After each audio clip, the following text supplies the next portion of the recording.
1986년 아주 유명한 뮤지컬 배우이며 또 이렇게 노래를 부르는 이 가수 되는 한 분이 이렇게 끔찍한 사고를 당한 적이 있습니다.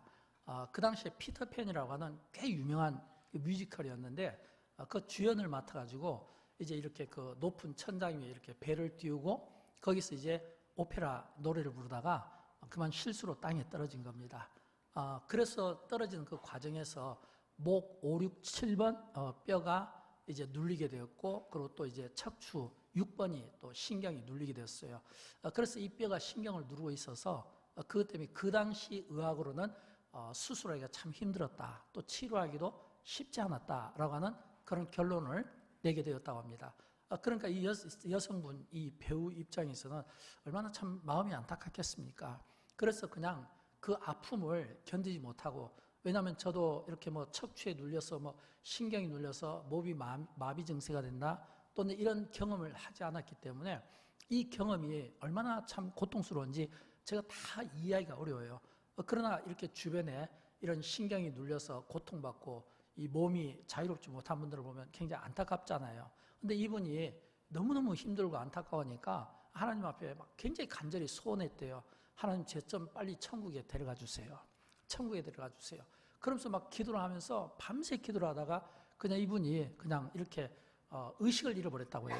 근데 이 가운데 기도를 해보신 분들은 아시겠지만 기도하다 의식을 잃을 정도가 되면, 또는 기도하다가 막 기절할 정도가 되면 그 기도는 어떤 기도겠습니까? 그 기도는 이미 기도를 경험해 본 우리 입장에서 굉장히 깊은 기도고 간절한 기도고, 참 진짜 온몸에 막 뼈가, 그리고 막 온 막 이 심장이 막 진짜 움직이면서 숨쉬기 어려운 그런 기도 아니었겠습니까? 그렇게 한밤중에 이 여성분이, 여배우가 이제 눈을 떴다는 거예요. 근데 눈을 떴는데 시간적으로 보면 분명히 한밤중인데 갑자기 막 대낮처럼 밝게 보이면서 막 강한 빛이 막 자기에게 이렇게 비치더랍니다.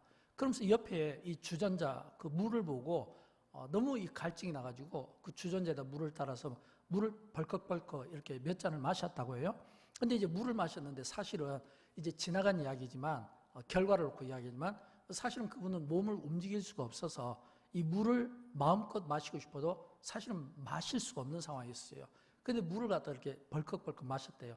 물을 마시면서 막 물이 막 몸속에 들어가니까 막 몸에서 막 뭔가 막 전기 스파크 같은 막 찌릿찌릿한 이런 어떤 증상들이 있게 되었고, 나중에 보니까 몸이 다 났었더라는 거예요. 그러니까 이제 물을 마시고 정신 차려 보니까 대낮이 아니라 한밤중이었고, 시간적으로 보면, 그리고 결국에는 났었다는 거예요. 그래서 이분이 하나님 앞에 눈물로 감사의 기도를 드렸다고 합니다. 그러면서 감사로 기도를 드리고 평생 하나님 내 생명이 다하는 그날까지 하나님을 찬양하겠습니다. 그래서 이분이 지금은 연세가 꽤 되시는데도 지금도 여전히 하나님 앞에 쓰임받고 찬양으로 또 쓰임받고 있습니다. 이분이 누구냐면 우리가 잘 아는 윤복희 권사님이십니다.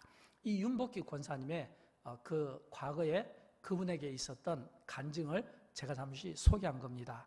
그렇다면 이 윤복희 권사님은 주님이 그분을 찾아와 주셔서 그분이 이 척추, 이 신경, 척추에 의해서 신경이 눌려서 몸을 쓰지 못할 때 주님이 그를 만나 주시고, 그래서 그의 몸을 갖다가 회복시켜 주셨다라고 하는 이야기가 되겠죠.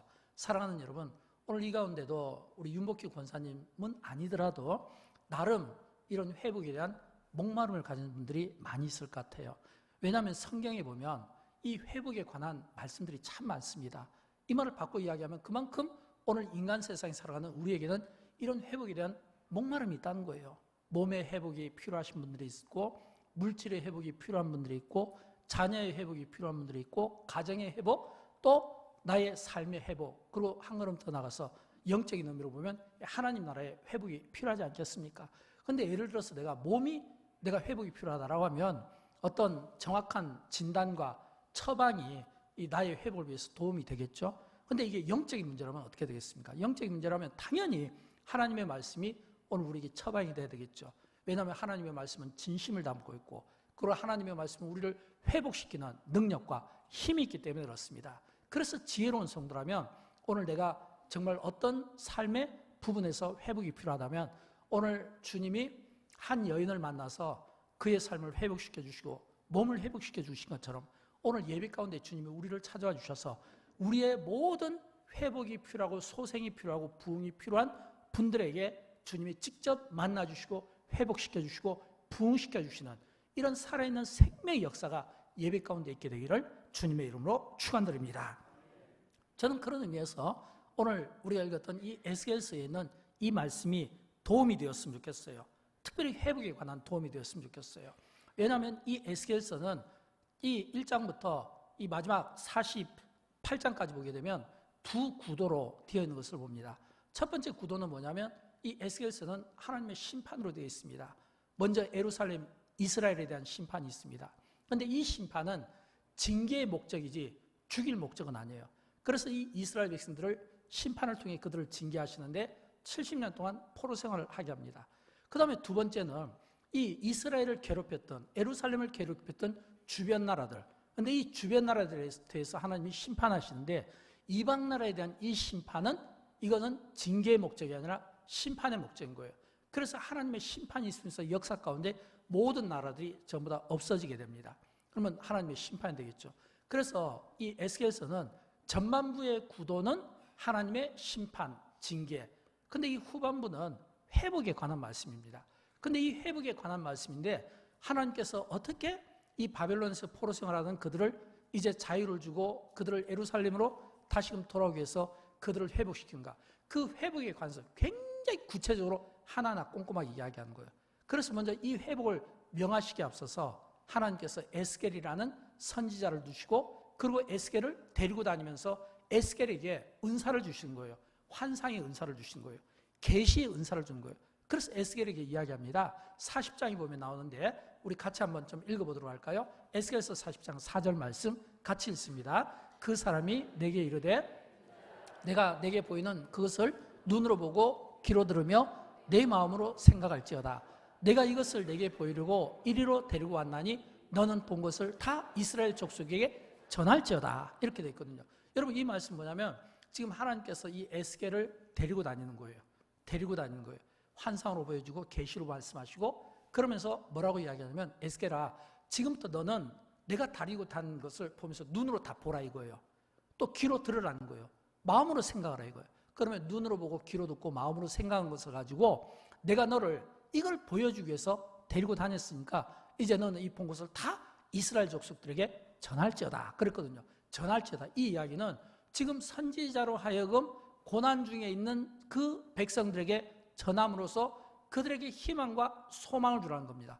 여러분 그러면 이 말씀이 오늘 우리 시대는 어떻게 될까요? 우리 시대도 마찬가지죠. 하나님이 우리에게 말씀하신 걸 귀로 듣고 또 우리에게 보여주신 것을 눈으로 보고 또 우리가 생각한 바를 전부 다 가지고 이걸 갖다 다 이스라엘 족속들에게 전하라. 이것처럼 우리가 주변에 있는 사람들이 전하면 이거는 뭐가 되겠어요? 이거는 하나님의 말씀을 전하니까 전도가 되지 않겠습니까?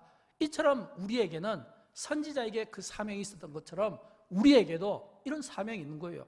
저는 여러분 우리가 은혜 받은 그 은혜를 가지고 믿지 않는 분들 또는 은혜가 필요로 하는 분들 또는 회복을 필요로 하는 분들 또는 목말라는 분들 그분들에게 우리가 받은 이 은혜 이 경험들을 마음껏 전하는데 부족함이 없기를 진심으로 축복합니다. 그러기 위해서는 무엇보다 경험이 필요하잖아요. 근데 이 에스겔서는 하나님께서 이 이스라엘을 회복시켜 주는데 굉장히 구체적인 방법으로 회복의 순서를 우리에게 보여줍니다. 먼저 에스겔서 37장에 보면 마른 뼈들이 막 살아나게 합니다. 마른 뼈들이 막 살아나서 무덤 위에 올라오게 되고 그리고 막 이 살아난 이 뼈들이 살을 붙이고 뼈들이 서로 연결하면서 막 전부 다 군대를 막 이루거든요. 이런 모습을 왜 보여주냐면 지금 이 말씀을 보여주는 의도는 지금 현재 그들의 영적인 상태가 지금 이 하나님이 보신 이스라엘 백성들의 영적인 상태가 어떤 상태냐면 죽어있는 상태라 이거예요. 죽어있는 상태라는 거예요. 에스겔의 그를 통해서 그 뼈들을 살아나게 하심으로 그 죽은 그 백성들을 회복시켜 주겠다고 하는 약속의 말씀이 있는 겁니다. 그 다음에 두 번째는 38장부터 40장까지 보면 성전을 회복시켜 줍니다. 왜냐하면 이 성전이 이 바빌론에 의해서 멸망당하면서 성전이 다 불타고 잿더미가 되었잖아요. 아무것도 없잖아요. 근데 거기에 다시금 성전을 세우겠다. 이 말은 뭐냐면 이제 불탔던 이 성전을 다시금 회복시켜 주겠다. 또 그 성전이 세워진데 떠났던 여호와의 영광이 다시금 들어와서 이제는 다시금 그 하나님의 영광이 예배 가운데 성소 가운데 있게 하겠다. 이 말은 뭐냐면 이제 예배 가운데 그 성전에서 하나님 앞에 예배를 받으시겠다. 그들의 번제를 받으시겠다. 그러면서 이 성전이 얼마나 중요한가. 이 성전을 통해서 하나님께서 어떻게 이스라엘을 축복하고 이 성전을 통해서 어떻게 이스라엘을 회복시켜준가. 이거를 에스겔서 47장에서 보여주는데 우리가 굉장히 잘 아는 말씀이에요. 어떤 말씀이냐면 하나님께서 에스겔을 성전으로 데려갑니다. 동쪽으로 여호와의 영광이 들어가고 그리고 이 에스겔은 북쪽으로 들어가고 그리고 동서남북 문이 다 닫히는 거예요. 지금 우리가 예배드리는 여기 보면 공간이 다 닫혀 있잖아요. 근데 다 닫혀 있는데 이제 거기에서부터 이 성전 문지방에서부터 물이 스면서 성전 안으로 들어온 겁니다. 근데 성전 안에서 물이 들어오는데 처음에는 바닥을 치더니 나중에는 무릎, 나중에는 허리, 나중에는 내가 몸을 이렇게 움직이지 못할 정도로 가득 채워주면서 성전에 가득 찬 이 물을 통해서 하나님의 그 임재와 그 영광을 보여주는 거예요. 근데 더 놀라운 것은 그게 끝이 아니에요. 성전에 임한 그 물이 이제는 또 밖으로 또 나가야 되잖아요. 그죠? 나가야죠. 왜냐하면 물이 가득 찼으면 이제 들어온 대로 다시금 나가게 되는데 이 성전에서 이 나가는 이 물이 이게 생수의 강이 되고 이게 생명의 생수가 되고 성령이 되어서 이 성전 밖으로 나가는 모든 물들이 이 흩어져서 죽은 바다도 살리게 되고 또 이 강에는 또 물고기들이 막 생기게 되고 또 이 광야에는 식물들이 막 살아나는 이 기가 막히는 이 죽었던 이 사해 바다가 살아나는 생명의 역사가 이 성전에서 나가는 물로 인해서 시작되더라 이거예요. 에스겔서 47장 8절과 9절 말씀인데 우리 같이 한번 읽어보도록 할까요? 흘러내리는 물로 그 바다의 물이 되살아나리라. 이 강물이 이르는 곳마다 번성하는 모든 생물이 살고 또 고기가 심이 많으리니 이 물이 흘러들어가므로 바닷물이 되살아나겠고 이 강이 흐르는 각지의 모든 것이 살 것이며 아멘 이렇게 되어 있잖아요. 이 말은 지금 성전 안에 가득 찬 물이 다시금 성전 밖을 나가는데 성전 밖을 나가면서 이 물이 이 사해바다 쪽으로 나가서 죽은 바다를 살리게 하고 또 강으로 가서 생물들을 살리게 하고 또 물고기가 많아지고 또 이 바닷물이 살리게 되고 이 말은 뭐예요? 모든 것들을 전부 다 이 성전에서 나가는 이 물로 인해서 이 생명의 생수 강수로 인해서 이 물이 닿는 곳곳마다 식물이 살아나고 고기들이 살아나고 강이 살아나고 바다가 살아나고 그렇다면 여러분 이건 뭘 뜻할까요? 생명의 역사가 지금 이 성전 문지방을 통해서 흘러나감으로 인해서 흘러나가는 곳곳마다 이 흘러나가는 이 강물이 이 부딪히는 데마다 이런 생명의 역사가 지금 나타나고 있다는 것을 오늘 우리에게 보여주고 있는 겁니다. 여러분 저는 오늘 이 말씀이 오늘 영광교회의 비전이 되었으면 좋겠어요. 오늘 이 말씀이 누군가의 비전이 되었으면 좋겠어요. 우리가 하나님 앞에 예배를 드리고 있습니다. 우리는 하나님 앞에서 예배를 드립니다. 하나님께 예배를 드립니다. 그리고 하나님께서 이 가운데 임재하십니다. 임재하신 이 하나님의 이 영광 가운데 예배 드리는 우리가 나중에 밖으로 나갈 때 우리가 이 밖으로 나가면서 이 임재의 영광이 함께 가서 우리가 가정을 가면 가정이 회복되고 또 이게 이웃에 있는 교회를 가면 교회가 회복되고 지역을 가면 지역이 회복되고 우리가 여수에 살으니까 여수에서 돌아다니면 여수가 회복되고 우리가 가는 곳곳마다 이 성전 문지방을 통해서 나갈 때 이 성령의 이 생기가 모든 이 닿는 곳곳마다 회복되는 이런 부흥의 역사. 저는 여러분 이런 이 은혜가 교회 문지방을 통해서 나갈 때마다 여러분 모든 가정들이 회복되는 이런 회복의 역사가 일어나기를 진심으로 축복합니다. 죽어가는 자들을 살리는데 거룩하게 쓰임받기를 진심으로 축복합니다. 여수가 우리 때문에 좋아지기를 축복합니다. 가는 곳곳마다 이런 생명의 이런 부활의 역사가 나타나기를 진심으로 축복합니다. 그렇다면 여러분 이 에스겔서 47장에 이 말씀이 우리의 비전이 되는 게 맞지 않겠습니까? 저는 이런 하나님의 말씀을 깨닫는 믿음과 이런 성령 충만함을 통해서 오늘 우리 시대에도 회복을 필요로 하는 모든 분들에게 가정의 회복이 필요합니까? 또는 교회의 회복이 필요합니까? 또는 여러분의 일터나 여러분이 만나는 관계하는 모든 분들 그분들의 회복이 필요합니까? 저는 오늘 이 말씀의 복을 가지고 모든 우리가 만나는 곳곳마다 우리가 머무는 곳곳마다 이런 생명의 이런 부활의 역사가 있었으면 좋겠어요.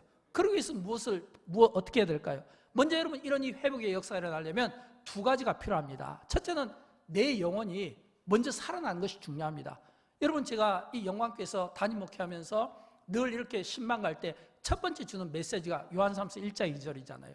담임 목사의 설교를 신방을 한 번 이상 받았으면 반드시 이 말씀을 제가 처음으로 전하거든요. 어떤 말씀이에요? 사랑하는 자여 내 영혼이 잘됨 같이, 사랑하는 자여 내 영혼이 잘됨 같이. 저는 이 말씀으로 항상 모든 성도의 가정에 축복합니다. 사랑하는 성도님, 영광교회에서 신앙생활하는 동안 이 말씀은 영광교회 담임 목사의 목회 철학입니다. 신방 철학입니다. 저는 이 말씀으로 축복하고 싶습니다. 영광교회에서 신앙생활하는 동안 하나님께서 우리 성도님의 영혼에 잘되고 영혼을 복되게 하시기를 진심으로 축복합니다. 영혼이 잘되면, 영혼이 살아나면 범사의 문제, 강건의 문제는 자연적으로 해결될 것을 믿기 때문에 그렇습니다. 저는 여러분, 우리가 하나님 앞에 예배 드릴 때마다 예배 가운데 우리를 만나주시는 하나님의 은혜로 인해서 여러분의 인생이, 여러분의 영혼이 복되기를 진심으로 축복합니다. 그 다음에 두 번째는 이 영혼과 함께 마음이 살아나는 거예요. 몸도 살아나는 겁니다. 왜요? 여러분, 우리가 살아가는 이 세상, 이 현대가 얼마나 우리에게 많은 피곤함을 주고 스트레스를 줄 겁니까? 어떤 어려운 문제들에 직면할 때마다 그 문제 앞에서 우리가 쩔쩔맬 때가 얼마나 많이 있습니까? 그럴 때마다 우리가 느끼는 고통은 앞에서 간증했던 간증자의 고백처럼 죽고 싶다, 살고 싶지 않다, 하나님 차라리 나를 빨리 데려가세요, 이런 마음들이 들지 않겠습니까? 이런 죽고 싶은 마음이 들을 때 오늘 우리의 마음을 다스린다는 것은 뭐냐면, 죽고 싶은 마음이 살고 싶은 마음으로 바뀌고 절망스러운 마음이 희망의 마음으로 바뀌는 거예요. 여러분, 이런 마음이 살아나야 되는 겁니다. 그러기 위해서는 어떻게 해야 될까요? 우리의 마음을 다스리는 게 중요해요. 잠언 4장 23절 말씀 같이 읽어보도록 할까요? 모든 지킬 만한 것 중에 더욱 내 마음을 지키라.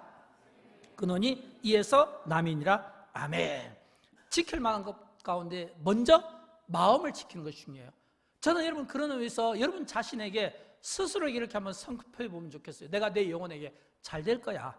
내가 내 영혼에 대해서 긍정적인 생각을 가졌으면 좋겠어요. 내가 내 영혼에 대해서 잘 될 거야. 나는 잘 될 거야. 나는 잘 될 수밖에 없어. 나는 하나님께서 내 영혼을 복되게 하심으로 나는 잘 될 수밖에 없어. 내가 아무리 절망스럽고 어렵고 힘든 일을 만나다 할지라도 여전히 나는 잘 될 수밖에 없어. 이런 내가 내 자신에 대해서 이런 긍정적인 마음을 가지고 나를 축복하는 겁니다. 똑같은 마음으로 배우자를 축복하는 겁니다. 똑같은 마음으로 일터에 있는 모든 분들을 축복하는 겁니다. 교회 공동체에 있는 사람들을 축복하는 겁니다. 자녀에 대해서도 부모에 대해서도 축복하는 겁니다. 그러려면 무엇보다 축복하는 내 마음이 잘 돼야 되지 않겠습니까?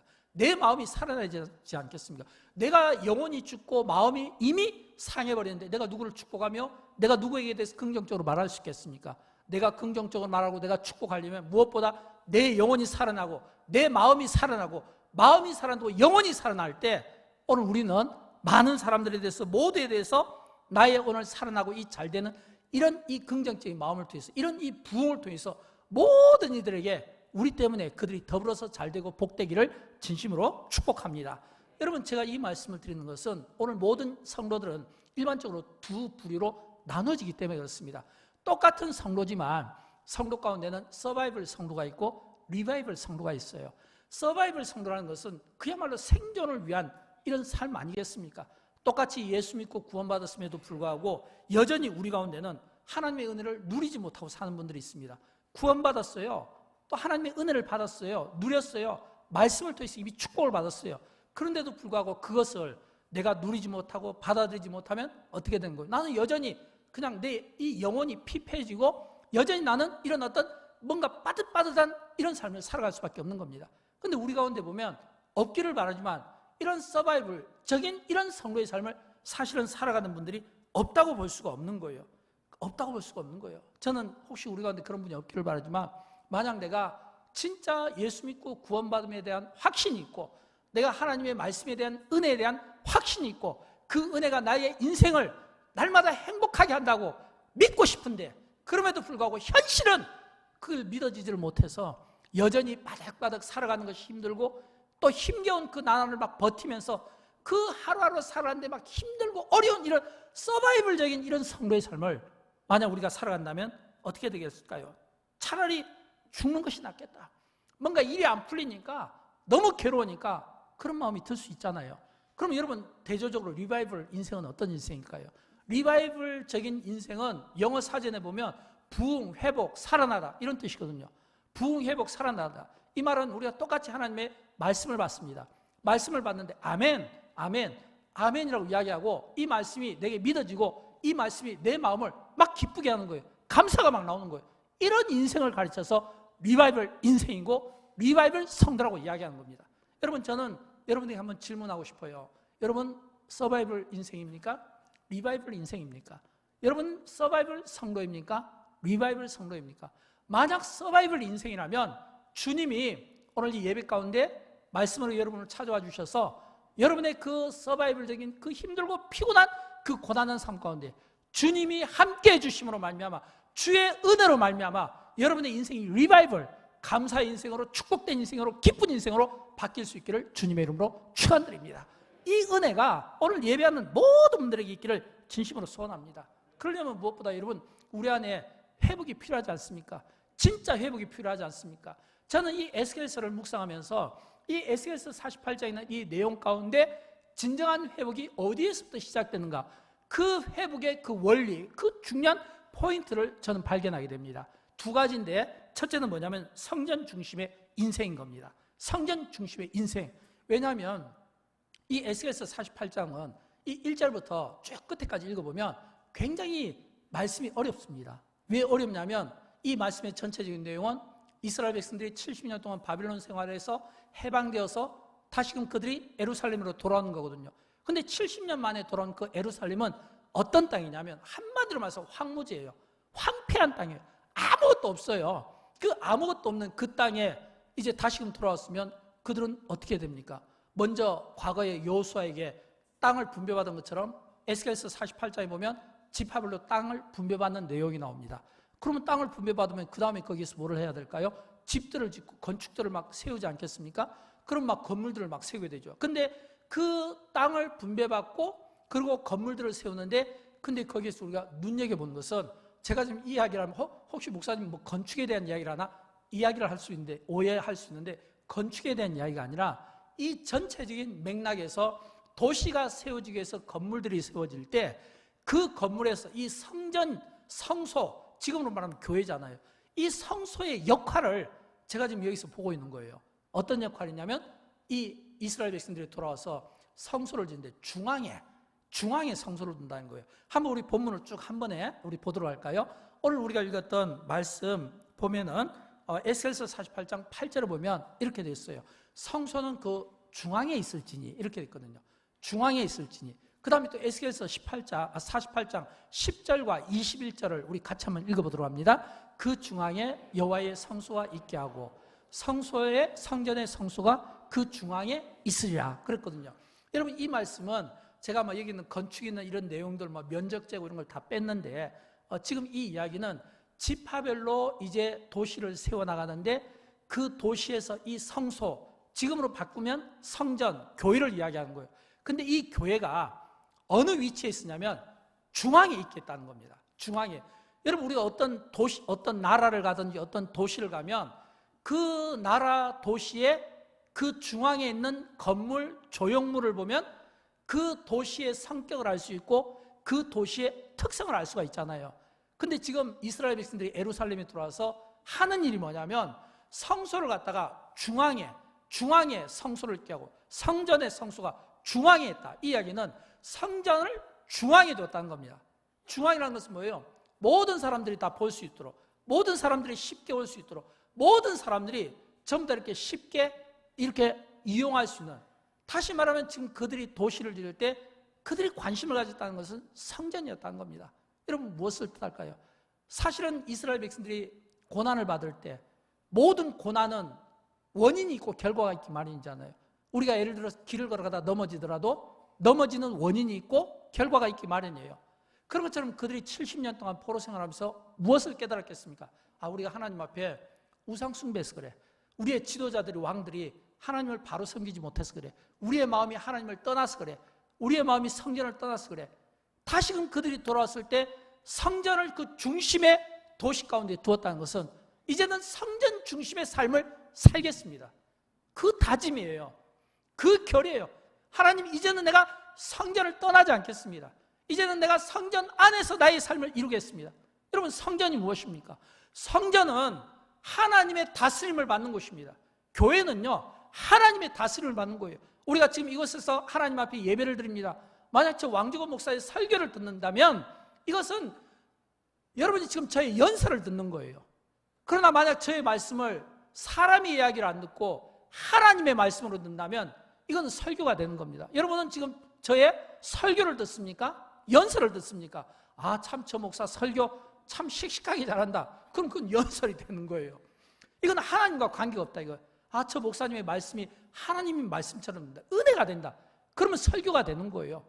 지금 그들이 성전을 그 성소의 중심에 두었다는 것은 이제는 그들이 하나님 중심으로 살아가겠다는, 다시 말하면 성전에는 하나님이 있고 앞에서 말씀드린 것처럼 성전 문지방으로 물이 들어왔다가 그 성전 문지방으로 다시금 물이 나갈 때 그 물이 생수의 강이 되어서 가는 곳곳마다, 미치는 곳곳마다 생명의 역사가 살아나는 기적의 역사가 나타났던 것처럼 우리가 하나님 앞에 예배를 드릴 때 우리는 하나님 앞에서 영광과 임재 가운데 예배를 드리는 겁니다. 그러면 이 예배는 뭐예요? 성전 중심의 예배인 거예요.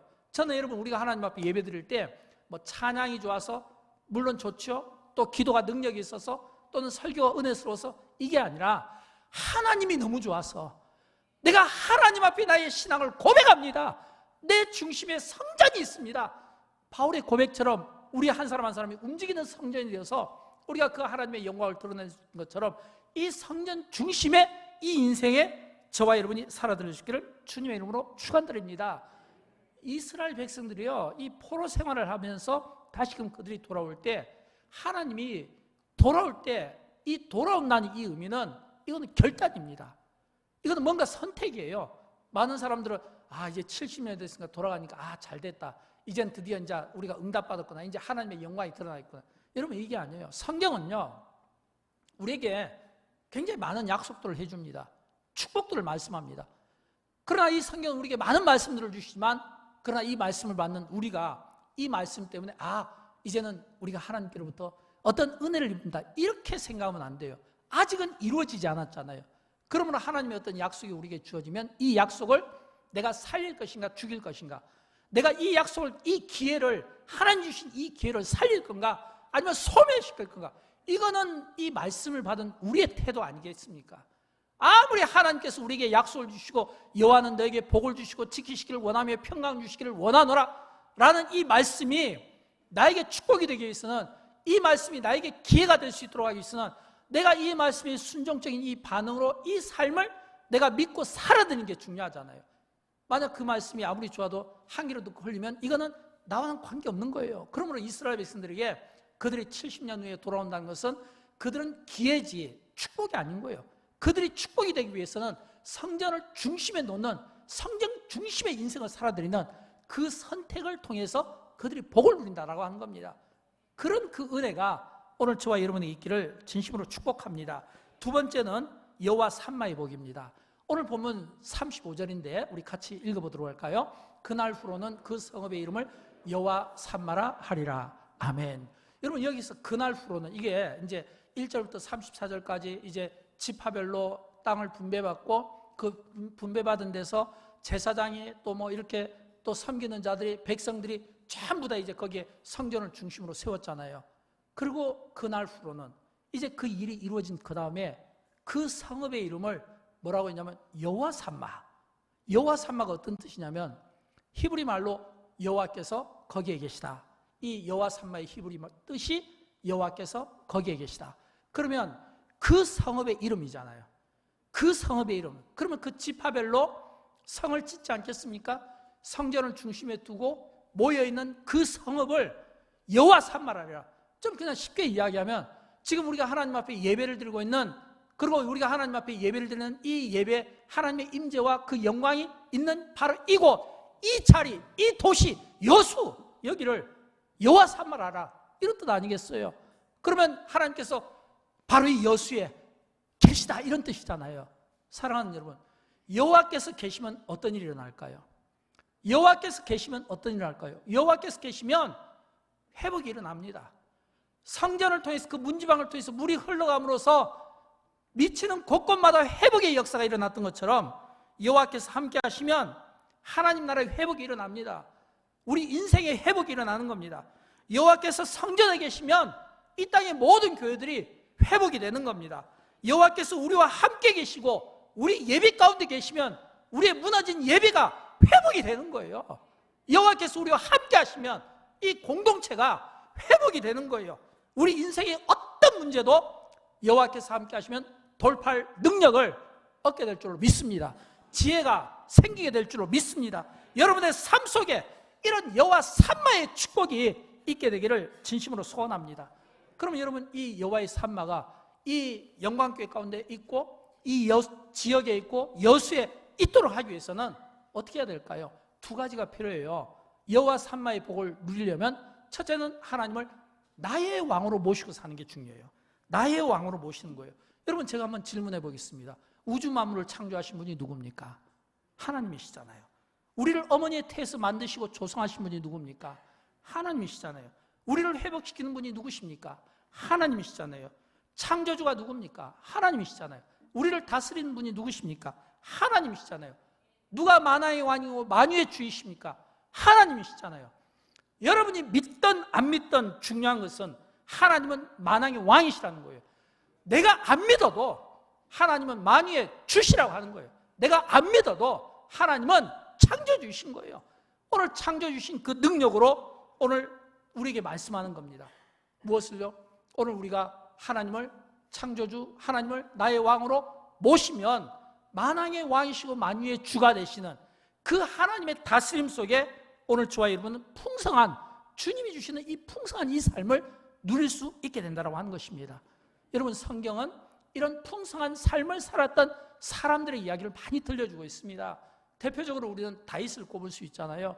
여러분, 다윗은 그가 왕의 신분일 때 그가 이런 고백을 했어요. 시편 145편 1절에 있는 말씀 우리 같이 읽어보도록 할까요? 왕이신 나의 하나님이여 내가 주를 높이고 영원히 주의 이름을 송축하리이다. 내가 왕인데 다윗이 하나님을 나의 왕이여. 지금 이 고백이잖아요. 이 말은 이런 뜻 아니겠습니까? 하나님, 사람들은 나보고 왕이라고 하는데 나는 왕이 아닙니다. 하나님이 진짜 나의 왕이십니다. 하나님이 진짜 나의 왕이십니다. 여러분, 이 고백이 중요한 거예요. 내가 아무리 높은 신분을 가지고 있고 지위를 가지고 있다 하더라도 오늘 영광 받으시고 높임 받으시고 송축 받으실 분은 누구냐면 왕이신 나의 하나님이에요. 이 고백이 중요한 거예요. 이런 이 고백이 다윗에게 있었기 때문에 그는 시편 23편 1절에서 이런 고백이 가능했던 거예요. 여호와는 나의 목자시니 내가 부족함이 없으리로다. 이 말은 주님은 나의 목자이셨습니다. 주님은 나의 평생의 목자였습니다. 평생의 나의 목자가 되시고 왕이신 주님이 나의 삶에 부족함이 없게 했습니다. 이 고백이에요. 여러분, 다윗의 삶 가운데는 그가 참 부족한 삶이 있어요. 장로님께서 기도해 주신 것처럼 다윗에게는 몇 가지 실수가 있었어요. 그럼에도 불구하고 이 다윗의 그 몇 가지 실수가 있었음에도 불구하고 다윗이 하나님을 왕으로 섬겼다는 것은 그 실수 앞에서 정직하게 인정하고 회개하고 용서받고 그리고 그의 평생이 하나님을 향해 마음이 있었다는 겁니다. 여러분, 하나님 입장에서 보면 그가 실수가 있었지만 하나님 앞에 회개할 줄 압니다. 또 그는 그의 삶 가운데 사람들이 그를 왕으로 세웠지만 그럼에도 불구하고 왕이신 나의 하나님 하면서 그 하나님을 왕으로 높이고 송축하고 그런 그 다윗을 보면 하나님 입장에서는 얼마나 마음이 흐뭇하시겠습니까? 얼마나 흐뭇하셨으면 다윗의 삶 속에 내가 너와 함께하겠고 내가 너를 기뻐하고 내가 너를 통해서 하나님의 뜻을 이루리라 이런 약속의 말씀을 해주겠냐는 거예요. 그만큼 이 다윗은 하나님을 왕으로 높이는 일생을 살았다고 하는 것입니다. 그 다음에 두 번째는 하나님을 내 인생의 주인으로 섬기는 것이 중요합니다. 내 인생의 주인으로.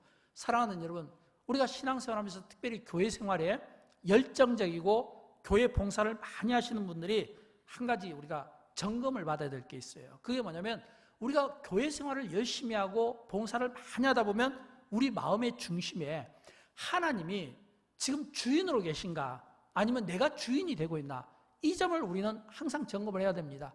교회를 열심히 하고 봉사를 열심히 하고 사역에 열심히 하다 보면 의외로 내 안에 하나님이 없을 때가 있어요.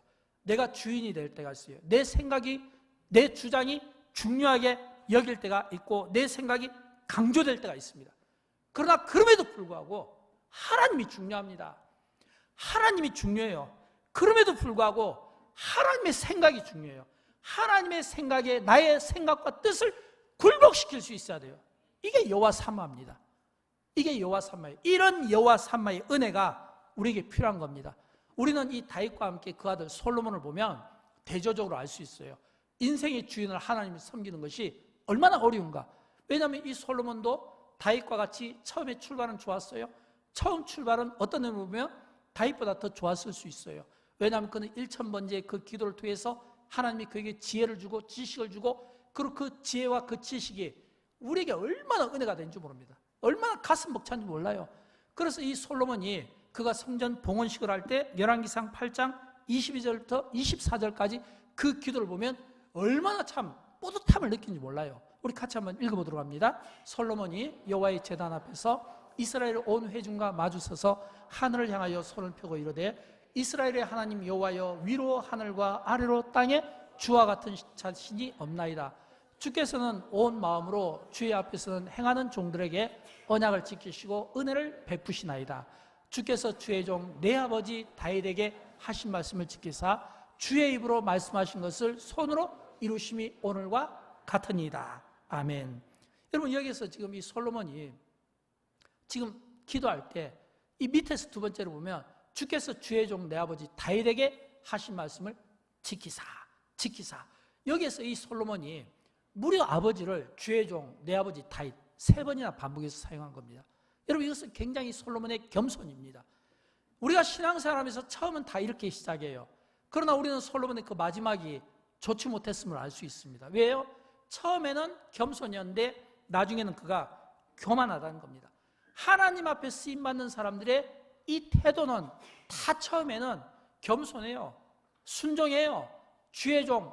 여러분, 이 종이 뭡니까? 종이라는 것은 나는 아무것도 아니라는 거예요. 내 몸도 내 것이 아니고 물질도 내 것이 아니고 내 것이 아무것도 없는 거예요. 심지어는 생명까지도 내 것이 아니에요. 이게 종의 태도잖아요. 이런 겸손함을 가졌을 때 역사 가운데 하나님께서 그들을 사용하신 경우가 많습니다. 그러나 솔로몬의 마지막은 좋지 못했어요. 그가 얻은 것이 많고 누린 것이 많고 자랑이 많다 보니까 나중에 교만해서 그 교만함 때문에 나중에는 나라가 나누어지는 이런 끔찍한 일들이 있지 않았습니까? 여러분, 교만한 사람들의 특징이 뭐냐면 하나님 없이도 내가 살 수 있다는 겁니다. 하나님 없이도 내가 충분히 내 생각으로 해낼 수 있다는 겁니다.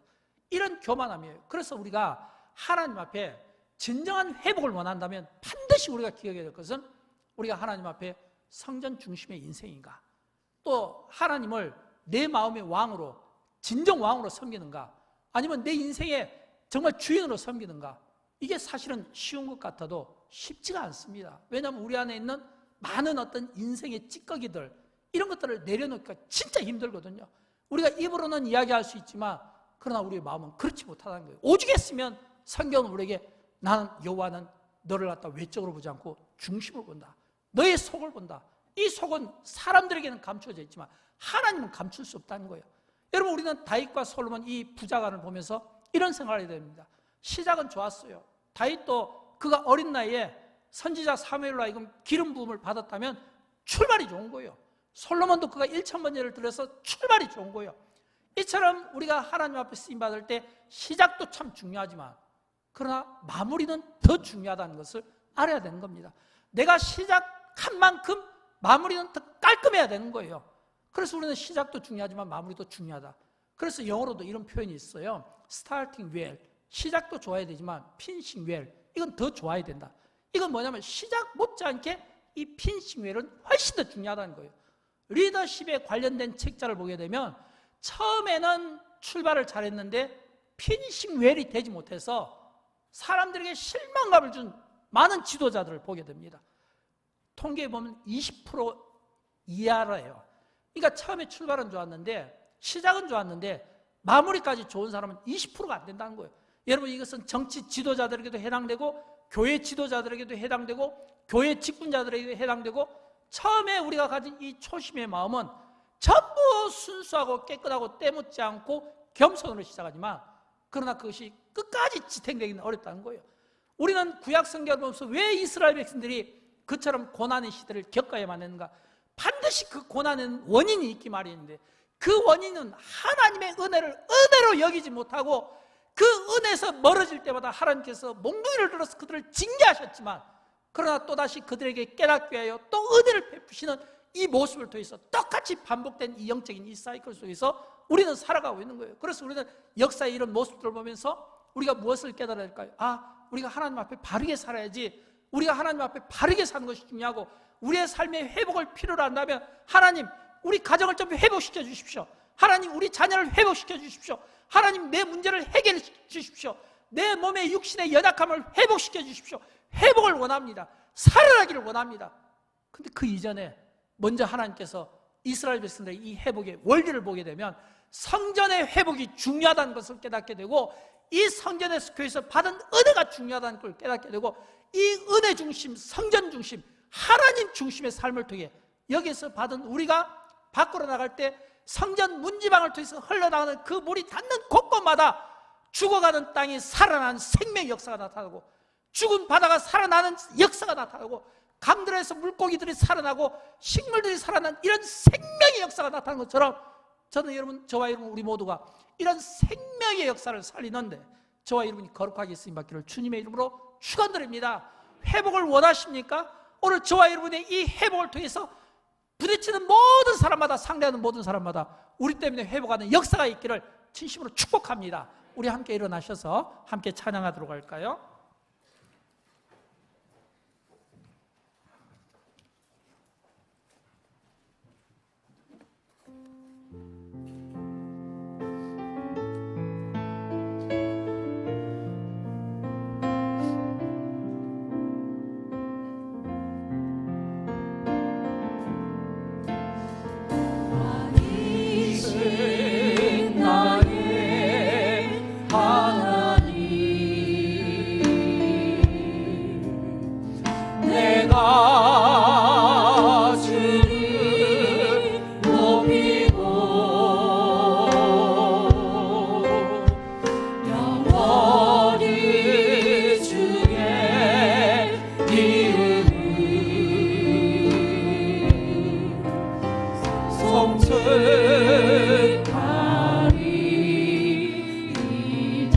왕이신 나의 하나님,